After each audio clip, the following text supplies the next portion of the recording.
Welcome to the Photography Show TV studio, where just before his talk on the Superstage, I've managed to steal away Bruce Gilden. Bruce, thanks so much for joining us. Pleasure to have you here.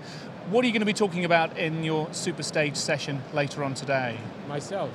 You're going to be talking about yourself, are you? Mm-hmm. Okay. Anything in particular about yourself? No, it'll be my whole career. Okay.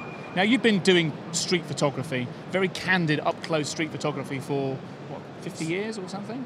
Well, since 1967. Yeah, that's quite a long time. It's 49 years, I think. Yeah. I'm good in math, with numbers.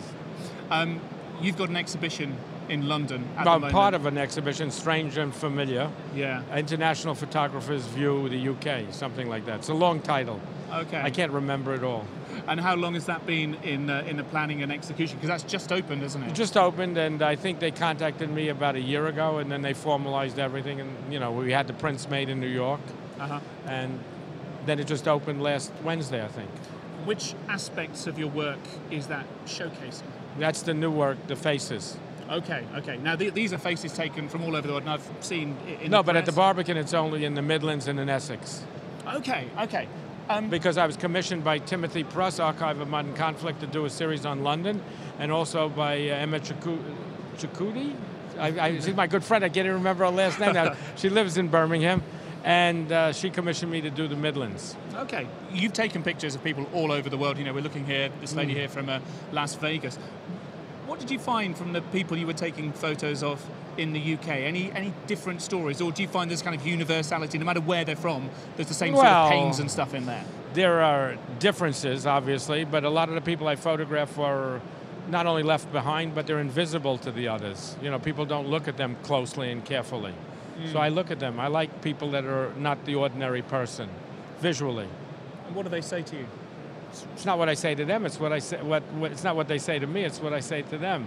No. I have a conversation with them. For example, one lady who isn't in the show, I showed her the picture, and I said, "What do you think?" She says, "I'm beautiful," and she had seen better days. But a lot of these people, not always. There are some ordinary, regular people I photograph too that would be considered quite mainstream. But generally, these are people on the margins somehow, and. A lot of people don't pay attention to these people. So I find that I don't do it for that reason. I do it because they're visually interesting for me. But I find that, it's nice for them to talk to someone for 10. Someone pays attention to them for 10 or 15 minutes. And we have a whole conversation sometimes, and I leave and I've learned something, and I've given them a little sunlight. But the life beyond the shoot, beyond the conversation that you have and the photos that you take, how do you find your subjects respond to them when they come along to the exhibitions, or when they see them in the paper or in I don't print? think most of them see them. Really? No. I don't know. I mean, look, most people are fine. I've had a lady, I photographed a lady at the Massachusetts State Fair, and a quite attractive lady, quite average, maybe bending towards the upper middle class. And she wrote me, she said, "I was so flattered to see the picture you sent me and to be photographed by you." And it's a close-up portrait, Yeah. So I'd say, look, most people like to be photographed. Some people don't. On your website, I was having a look just before we're chatting now. There's a saying on there right at the top, front and center: the older you get, the closer you get. What do you mean by that? It means that the person himself or herself is occupying more of the frame. Well, it's an old statement by Robert Capa that, of course, was one of the founders of the agency I'm with, Magnum. And when I started photography, I read the quote he said, "If it's not good enough, you're not close enough." And to this day, that just resonated with me just when I started photography. I mean, and it's been with me 50 years now. Is there more to that closeness than the physical filling of the frame, closer to some sort of truth or something? I think when you're closer to someone,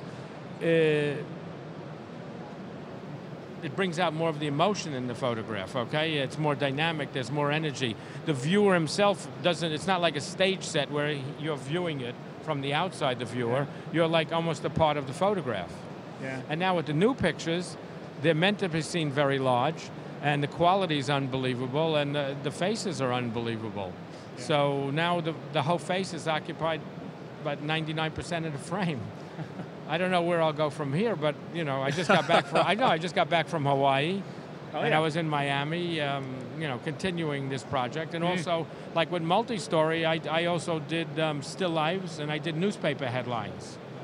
Because I found the newspaper headlines on the stands outside with like a red frame, and the headlines were, quite interesting.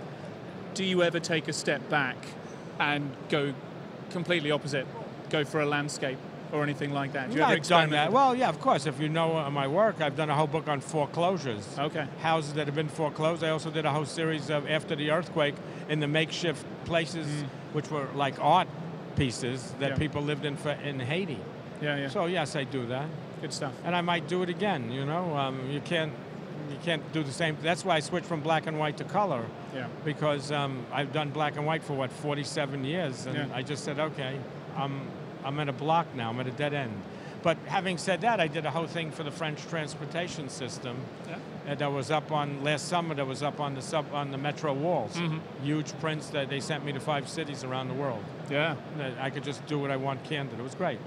You're in a fortunate position. You get to visit some marvelous places and obviously take some wonderful prints as well. Look, anyone who coming along to your session in, what's that, about an hour and a bit's time, 1:30 on the Superstage, have a conversation with a fascinating man, see some of your work as well, and learn a bit more about the face who's taking the pictures of the faces.